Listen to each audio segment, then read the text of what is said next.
"Ma'am, this section's for invited VIPs only."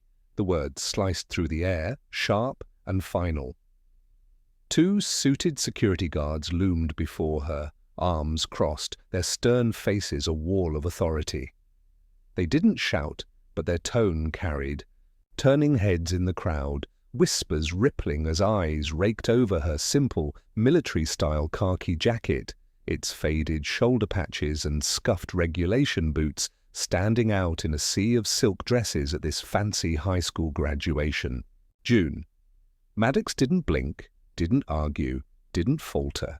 She just turned her gaze to the stage, searching for her son, Ethan, 17, tall, mixed race and brilliant, his name etched in the program as valedictorian. He'd earned this moment, and she'd earned her right to see it. But as the guards motioned again, their polite gesture hiding a colder intent, June rose slowly. Not because she agreed with their judgment, but because she knew how this world worked. Not her space, not her crowd, not her rules. Have you ever been pushed aside, not for what you've done, but for who they think you are? If you've felt that sting, you'll get this moment. If not, stick around, because in just 10 minutes, this stage, this crowd, and these guards will be frozen in stunned silence. June won't be the one needing saving, but someone will definitely need a lifeline. Her folding chair sat waiting, her name taped proudly on the back, M-A-D-D-O-X.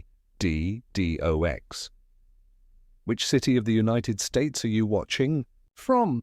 Drop a comment and share with us if you have any confrontation with the HOA. We will narrate your story on our channel. She arrived early, quietly, slipping past the murmuring crowd that already began clustering around the campus's front lawn.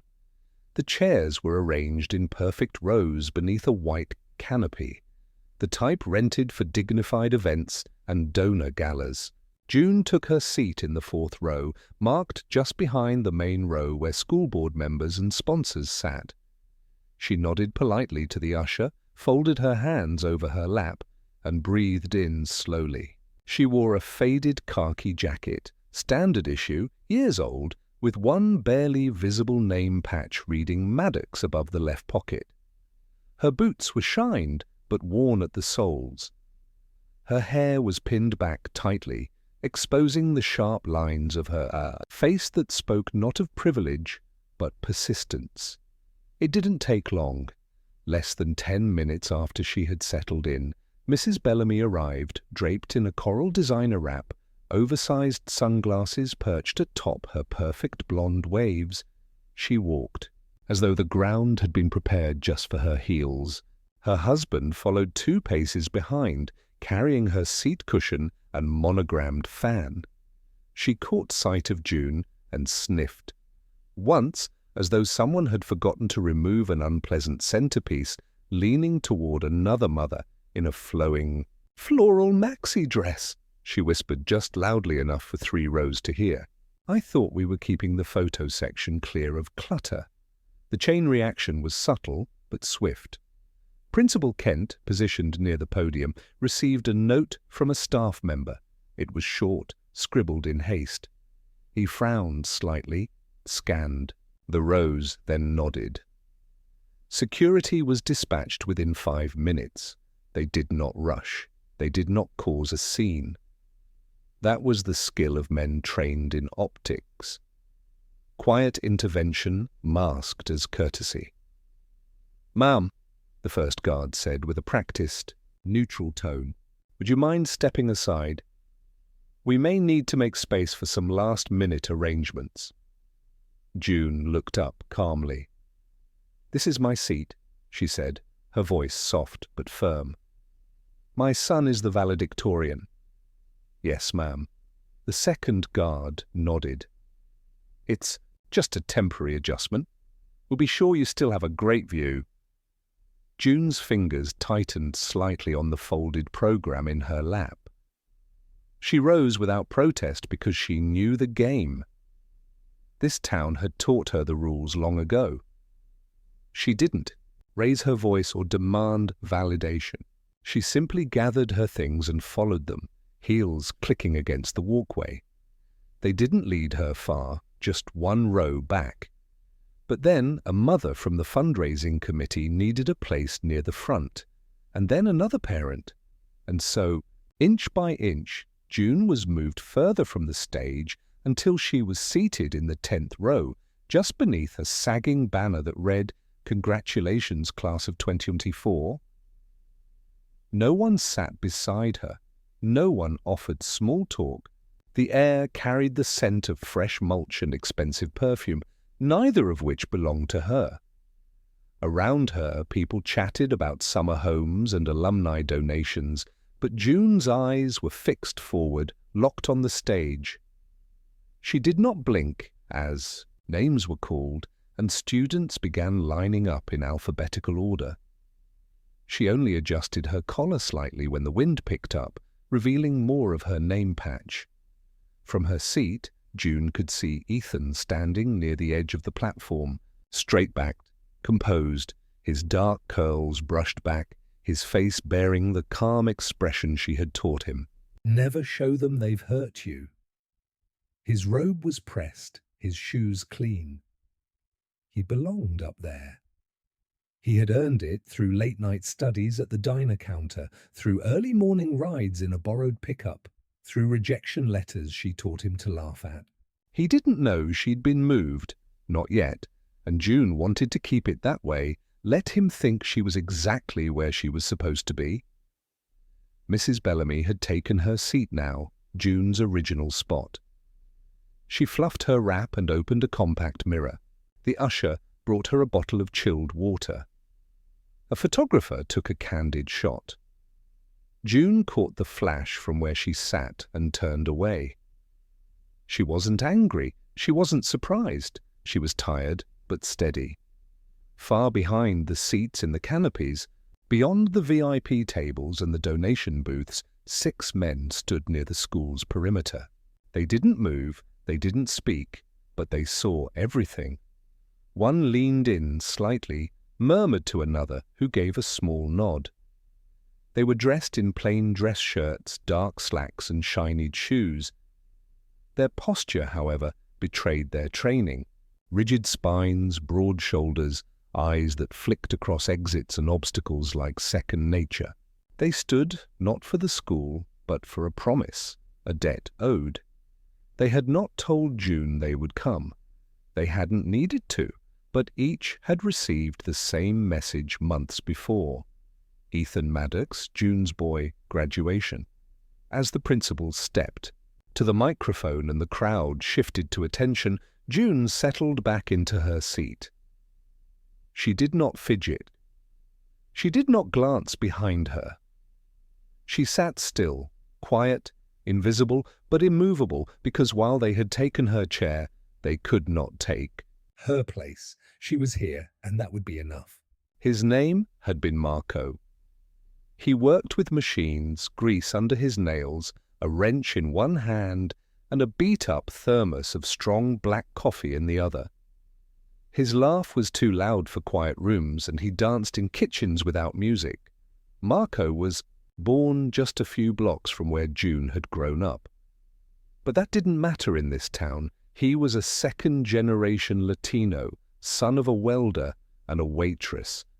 And no matter how clean his uniform or how steady his paycheck, he was not the kind of man girls like June were supposed to bring home. June had been 21, still figuring out whether to finish her associate's degree or move out of her parents' house. The day she met Marco, her car had stalled outside of Bailey's Auto and Tire. He fixed it in 15 minutes, refused her tip, and handed her a business card scribbled with his cell number. In case it acts up again, he said it did. She called, and so it began. A spark forged not in fairy tales, but under a hydraulic lift in the scent of diesel. Their first date was barbecue and a game of pool at Manny's. Their second was at the city library, where June watched him quietly help a child find a picture book in Spanish. She hadn't known then how dangerous kindness could look to some people, but she would learn. She brought him home to meet her family on a Sunday, just as the roast came out of the oven. Her father stiffened at the door, his eyes darkening at Marco's. Brown skin and firm handshake. Her mother smiled too much, said too little, and wouldn't make eye contact through dinner.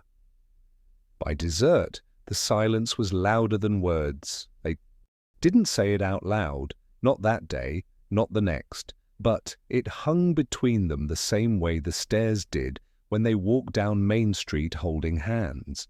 The comments came later. You sure he's not just using you to get out of the garage? His kind don't usually stick around. Aren't you worried about what kind of life you're choosing? That last one stuck. When they got married at the courthouse 6 months later, no one from her side attended. They signed the license and drove straight back to their double-wide trailer where Marco had stocked the fridge with champagne and leftover carne asada. June laughed through tears that night. She'd chosen her life, and she'd chosen well, but she also chose isolation. They built a home out of weekends and quiet mornings. Marco worked extra shifts.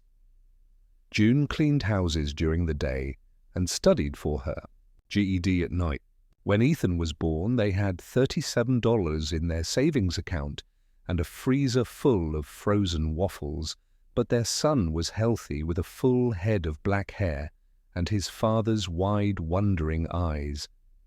June fell in love all over again with her child, with her husband, with the life they were carving out, inch by inch. But good things rarely lasted in their full bloom. Marco's accident happened on a Tuesday morning. The lift cable had snapped, a worn link that should have been replaced months ago. June got the call while she was changing Ethan's bed sheets. By the time she reached the hospital, it was over. Marco was gone, crushed beneath a car he had climbed under to help a young trainee who hadn't shown up for his shift. The garage denied wrongdoing. The safety reports were vague. June hired a lawyer. The case was quietly dismissed. Insufficient evidence, they said. There was no funeral crowd, no castles, no flowers. Some of the neighbors watched through their curtains as she carried Ethan down the porch steps that week, but no one came to the door. One woman from the post office mailed her a sympathy card with no return address. Another left an anonymous envelope with two $20 bills inside, but mostly there was silence. It was the kind of silence that made you wonder if you'd ever been heard in the first place. She tried to move into a better school district. Were full. She applied for small business loans to fix cars from home, need collateral. She tried to find grief groups. Spots are limited. When she enrolled Ethan in the local elementary school, she was told very politely that he would be placed in a class with more accommodating peers. He was 5 years old. He came home his first week asking why the other kids said he looked like someone from TV. June didn't explain. She just held him tighter. In the evenings after Ethan went to bed, June studied, not just for herself anymore, but for him. She learned to repair lawn mowers, change brake pads, replace HVAC systems. She started taking night jobs first at gas stations, then at local shops. She kept her head down, never gave people a reason to doubt her, never gave them the chance to pity her either. But she never forgot. Not the way they looked at Marco, not the way they erased him, not the way they treated Ethan like a deviation instead of a boy. It burned slow, quiet, but it never went out. And in that slow burn, she forged something steel strong, because the town had taken Marco, had tried to take her son's seat at the table before he even sat down. But June wasn't just here to witness Ethan's graduation. She was here to prove that nothing, no whisper, no stare, no reassigned seat could stop what she had built. She had earned her place, and she would hold it. Years passed, and June built a reputation, not just as a capable mechanic, but as someone who could see patterns others missed. Her garage became a hub for the overlooked and the underpaid. She charged fair prices. She listened more than she talked. And when a man from the local VA clinic rolled in with a blown radiator and a flyer for a civil defense training program on his dashboard, he left with a fixed car and her name added to the next recruitment list. The program was funded quietly, run through a collaboration between state emergency response services and military veterans. It was meant to prepare civilians to assist in national crises, floods, riots, blackouts, urban chaos. June applied, assuming they wouldn't take her. She wasn't a veteran. She wasn't connected, but she had something more dangerous than credentials. She had clarity. They called her 2 weeks later. She arrived to the training compound just outside Fort Logan, wearing her work boots and a patched jacket. Most of the other recruits were former firefighters, paramedics, or military retirees. She stuck out immediately, short, female, pale, and quiet. But she carried herself like a weight she couldn't drop, and she never complained. On the third day of orientation, they introduced the embedded SEAL trainees. 6 men, all under 30, assigned to the compound for a 2-month urban recon rotation. The idea was cross-training military meets civilian logic. Most civilians were Starruck, not June. She nodded once and returned to her map table. They noticed her during the 2nd week. During a simulation of an urban hostage rescue scenario, June rerouted 2 units through a side alley that wasn't even on the compound's original grid. "Old building schematics," she said simply, when asked how she knew. "Most cities don't update them fast enough." The SEAL commanding officer raised an eyebrow. One of the recruits muttered, "Who is this chick?" He found out 30 minutes later when she spotted an ambush in the northwest quadrant before the drone feed even caught it. By the end of the 3rd week, they had a nickname for her, Guide, not as a joke, as a title. She taught them how to read wind shifts by leaves on the sidewalk, how to predict choke points and alley layouts, how to spot weaknesses in 2 perfect plans. They taught her, too, in their own way, how to see movement patterns, how to clear a stairwell without getting killed. But she never pretended to be one of them. She didn't need to. Then came the heat stroke incident.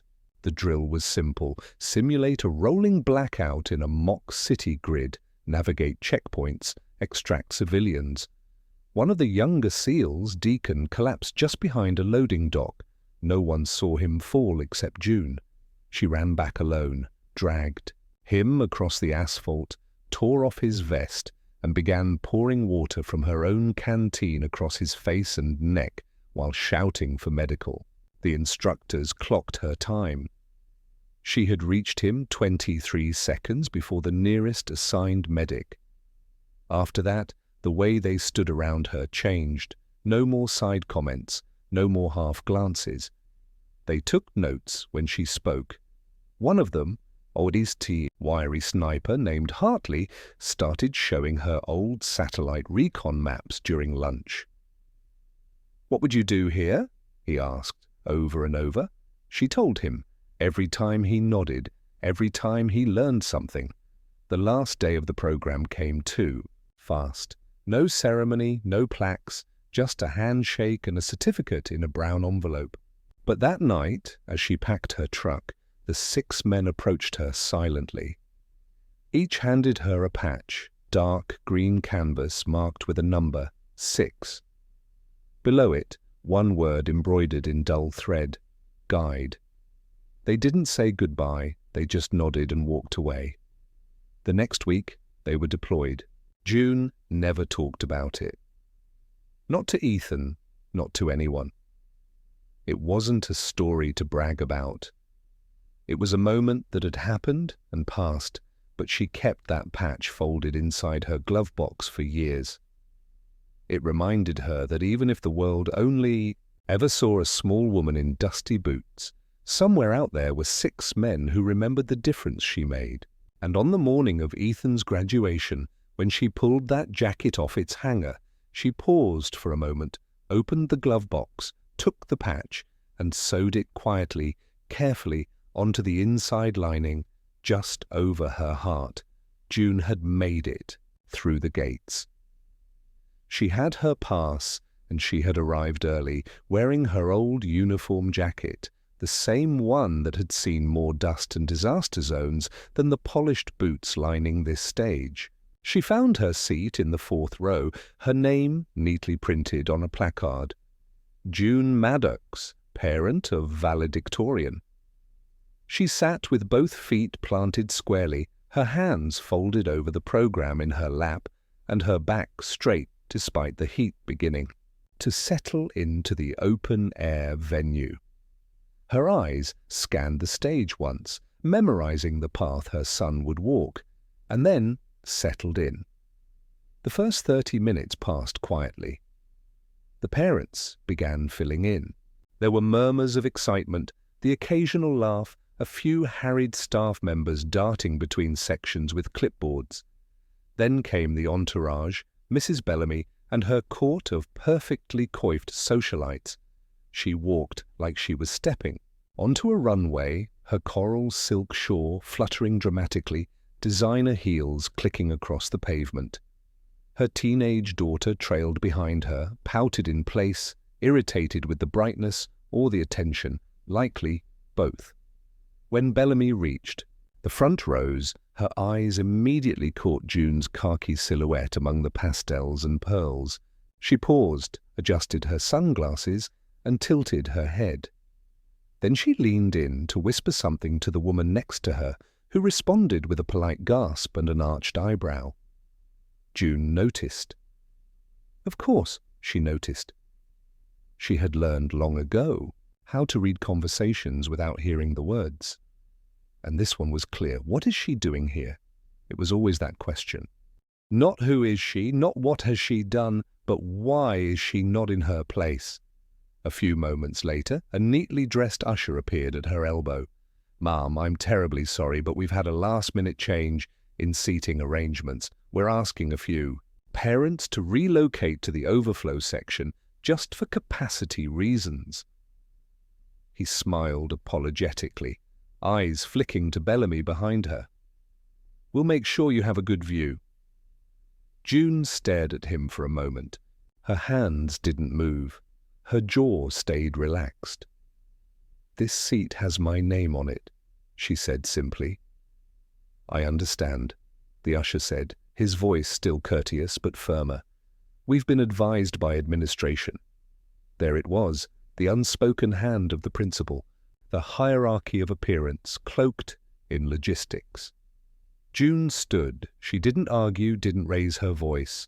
She simply gathered her things, just a folded program in her pride, and moved. They led her back 1 row, then 2. Another parent arrived with an embellished lanyard and a glossy invitation. June was moved again.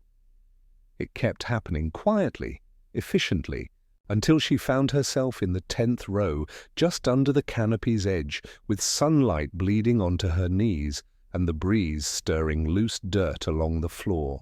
From her new seat, she could still see the stage, still see the podium where her son would speak.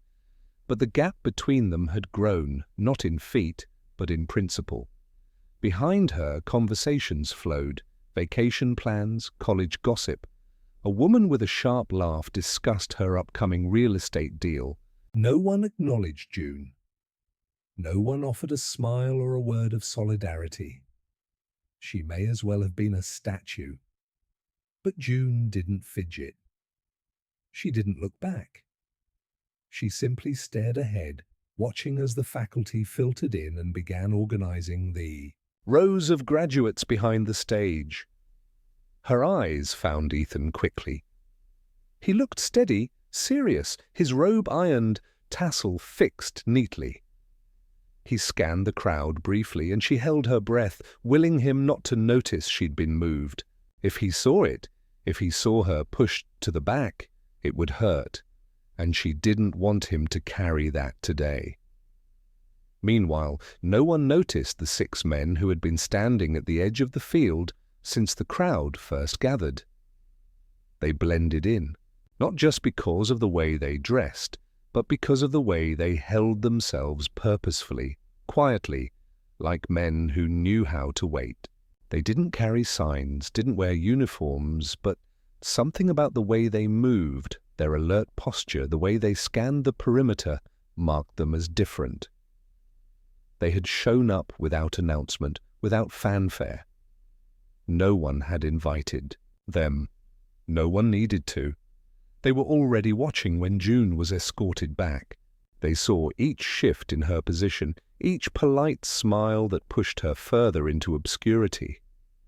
They said nothing, but each time she was moved, their stance grew stiller, tighter. One of them, a tall man with a sharp jaw and graying temples, finally murmured to another. "She hasn't said a word." The other man nodded. She wouldn't.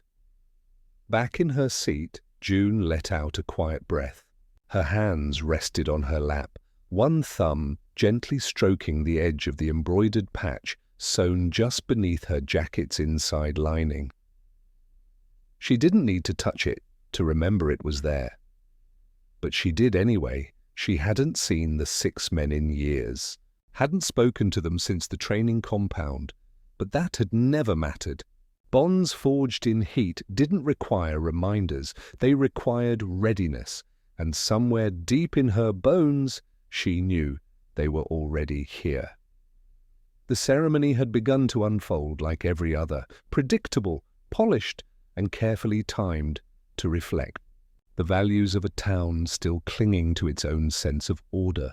The choir sang, the principal welcomed, the student body president made a joke about exams, parents clapped, laughed in the right places, wiped away sentimental tears when prompted.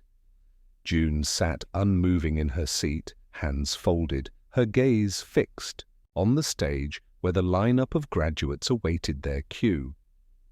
From this distance, Ethan looked older somehow, taller than she remembered just that morning, jaws set like he was already standing in a boardroom. Then the names began. One by one they echoed from the speakers, accompanied by bursts of applause and camera flashes. The families leaned forward, eager to catch a glimpse, to wave frantically as their child crossed the platform. June didn't move. She had no camera, no sign, just her steady breath, measured like she had trained it to be back when training had saved lives. A few rows ahead, Mrs. Bellamy had already received her moment. Her daughter floated across the stage like a swan in silk. There was applause, a kiss blown to the crowd, and the family snapped picture after picture as if trying to trap pride inside a frame. Bellamy glanced back once, smug and satisfied. Her gaze didn't linger long on June. It never did. The crowd murmured and shifted as the ceremony reached its peak. Then came a pause, a slight glitch in the rhythm. Not enough to alarm, but enough to make heads tilt. Somewhere near the edge of the open-air assembly, the sound of shoes on gravel could be heard. Measured steps, rhythmic, intentional. From the west edge of the venue, a single figure emerged. Tall, lean, dressed in a dark suit and tie, he walked with a purpose that seemed incongruous to the ceremony, eyes forward, unflinching. Behind him, another, then another, until 6 men were moving in lockstep down the central aisle, not rushed, not loud, but undeniably present. The aisle parted around them like water. June noticed first. Her heart did not leap. It settled, a deep exhale that seemed to rise from years buried beneath effort and silence. The crowd turned. People shifted, unsure whether to stare or pretend not to. The principal leaned over to a coordinator, confusion etched into his features. "Do you know them?" he whispered. She shook her head. No one did. The 6 men reached the base of the stage and stopped. They didn't look at the principal. They didn't seek approval. One stepped forward, reaching into his inner jacket pocket and pulling out a small embroidered cloth. He handed it to the nearest usher, a patch identical to the one sewn into June's jacket. Green canvas, unit insignia, the number 6, one word, guide. Then the man turned to face the audience, his voice clear and steady. We came to honor the woman who taught us to think when fear said run, who didn't wear rank but earned command, who saved one of us in heatstroke and saved all of us in silence. He gestured to the 10th row where June sat motionless, her eyes glistening. That woman right there. A hush fell. No one moved, not even the graduates. The man continued, his tone never rising. We call her guide today. You call her mother of the valedictorian. Either way, no one in this place deserves a front row more than her. The words didn't echo. They settled, heavy and unmoving. Ethan stood behind the podium, frozen, but only for a moment. Then he stepped down just 2 small steps and began walking toward the men. When he reached them, he extended his hand and they saluted, all 6, crisp and unified. The audience remained silent. Even Bellamy, still half turned in her seat, seemed unsure whether to stand or disappear. The silence wasn't awkward, it was reverent. Then someone, maybe a student, maybe a teacher, stood up and began clapping. The sound broke the stillness like a match across stone. One clap, then a few more, then a wave. Within seconds the crowd erupted. Applause rolled across the lawn like thunder. People stood, not because they were told to, but because something inside them demanded they rise. June stayed seated, her eyes locked on Ethan. Her hand touched her jacket. Her back straightened, not in pride, but in completion. What needed to be said had been said, and this time she didn't have to say it. The principal tried to regain control of the microphone. His voice, normally poised and well-rehearsed, cracked slightly as he stumbled through the remaining announcements. His hands trembled just enough to betray him. He read off names with robotic inflection. His gaze never drifted toward the back row again. Mrs. Bellamy didn't speak for the rest of the ceremony. Her daughter crossed her arms, embarrassed by the shift in tone and attention. The spotlight had changed course, and for once it wasn't something she could buy back. The seals didn't move. They remained in their quiet formation until the final name was read, until the final cap flew into the air. Then, and only then, did they slowly turn and make their way to the side, disappearing behind the shade of a nearby oak tree. No press, no statement, no need. They hadn't come for the crowd, they had come for her. And in the silence that followed, the last cheer, when students swarmed together for photos and parents ran toward their children with flowers and balloons, June remained still, anchored to her seat like the last true point on a shifting compass. A few teachers passed by offering tight smiles or hesitant nods. One stopped, leaned down and whispered, "Thank you for more than today." She didn't say more. She didn't need to. What echoed in June's mind wasn't the applause or the recognition. It was the way Ethan had walked past the entire graduate section without hesitation, the way the 6 men had spoken with reverence, not favor, and most of all, the way no one, not even those who had tried hardest, could undo what had just been witnessed. There are moments that changed the narrative, not through volume, but through undeniable presence. This was hers. The applause that followed the seal's silent tribute could have ended the ceremony. It should have. It felt final, like punctuation. But there was still one name left to be called. And, as the principal's voice, now softer and less certain, announced valedictorian Ethan Maddox, the crowd leaned forward again, but this time not out of habit, out of something closer to reverence. Ethan walked across the stage, slowly, his steps deliberate, his gaze locked not on the principal, not on the crowd, but on the 10th row where his mother still sat. The diploma placed in his hand felt lighter than it should have, lighter than the weight that had rested on his chest all morning. He turned toward the podium, and the hush returned. He stood silently for a moment, allowing the stillness to stretch. He didn't look at his speech. The folded pages remained untouched at the base of the podium. Instead, he placed both hands on the wood, took a breath, and looked out over the sea of faces. Parents, students, teachers, and those 6 men now standing in formation at the rear edge of the seating.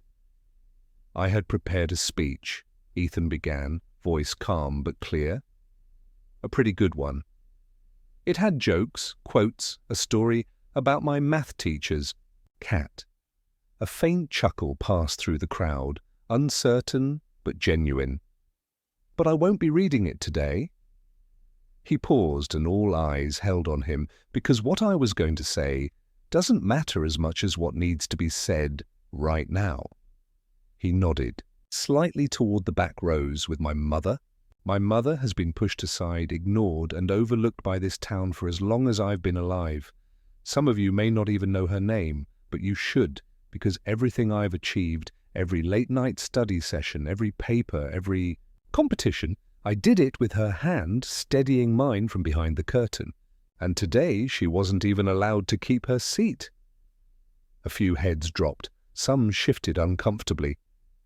Bellamy was stoned still, her smile now a brittle, fragile thing, threatening to crack. Ethan continued, his voice growing stronger. "You talk about values here, respect, service, excellence. But those aren't words you hang in a hallway, they're things you live, and no one has lived them better than the woman who taught emergency field tactics to special forces without ever firing a gun, who raised me alone while working nights, who never asked for recognition but gave everything." He gestured toward the men in the back, the SEALs now standing like sentinels beneath the flag. "Those men didn't show up today for politics or attention. They came because they remember what this town has tried to forget. They came because someone you chose to ignore saved them." The silence that followed was deeper than the applause had been. It pressed on every chest, settled over every shoulder. Ethan leaned closer to the mic, lowering his voice just slightly. "Her name is June Maddox, and if this school values anything it claims, then it will remember her name the same way it remembers its founding donors or its championship banners. Because people like her don't pass through. They build foundations." Quietly, he stepped back. There was no need for a closing joke, no clever wrap-up. The truth didn't require embellishment. As he turned to leave the podium, the audience stood again, not with the confusion of before, but with clarity. This was not just applause, it was acknowledgement. The principal, now red-faced, clapped dutifully, but his eyes never quite met June's. Bellamy whispered something to her husband, who remained frozen, hands clasped. A few teachers wiped at their eyes. And somewhere in the middle of it all, June breathed out, the breath she'd been holding since Ethan was born. When Ethan made his way down the steps, he didn't rejoin the graduates. He walked past them, past the stage, straight to his mother. He bent low, kissed her cheek, and whispered just 3 words. "We made it." She didn't cry, not then, but her hands trembled slightly as she reached up to adjust his collar. They sat together through the rest of the ceremony, through the reading of scholarships and closing statements, through the final blessing and the rise of cameras as caps were flung skyward. They sat like a mountain in its shadow, silent, unshaken, bound by something deeper than pride. And when it was all over and the crowds began to disperse and the camera flashes dimmed, they stood, The seals approached one by one, and each of them shook Ethan's hand. But when they reached June, they didn't offer handshakes. They saluted. The crowd had mostly moved on by then, taking photos, collecting flowers, and claiming post-ceremony dinners at overpriced restaurants. But those who stayed behind saw something more than tradition. They saw a line of warriors shaped not by combat alone, but by the wisdom of a woman this town had nearly erased. One of the men spoke, his voice soft but edged. In respect, ma'am, there are things that can't be measured in metals. You taught us half our playbook. Another added, and the other half we learned just by watching how you carry weight. June looked at them each in turn, her eyes steady. I didn't do anything you wouldn't have done, she said. I just didn't let anyone tell me I couldn't. Hartley, the sniper from her training days, stepped forward and placed something in her hand. It was the same patch she had sewn inside her jacket, except this one had a new line added in gold thread. Below the word guide, it now read Honorary Command. She looked at it for a long moment, thumb tracing the edge, and then nodded. She didn't need applause, she never had, but she accepted the gesture for what it was. Not ceremony, not pity, just truth, finally acknowledged in the open. And somewhere behind them, a teacher who had once turned away from her in the hallway now stood silently holding her phone at her side. She didn't film, she didn't intrude, she just watched, and maybe, just maybe, she started to understand. June walked away, not as a guest of the ceremony, but as its center, not with fanfare, with gravity.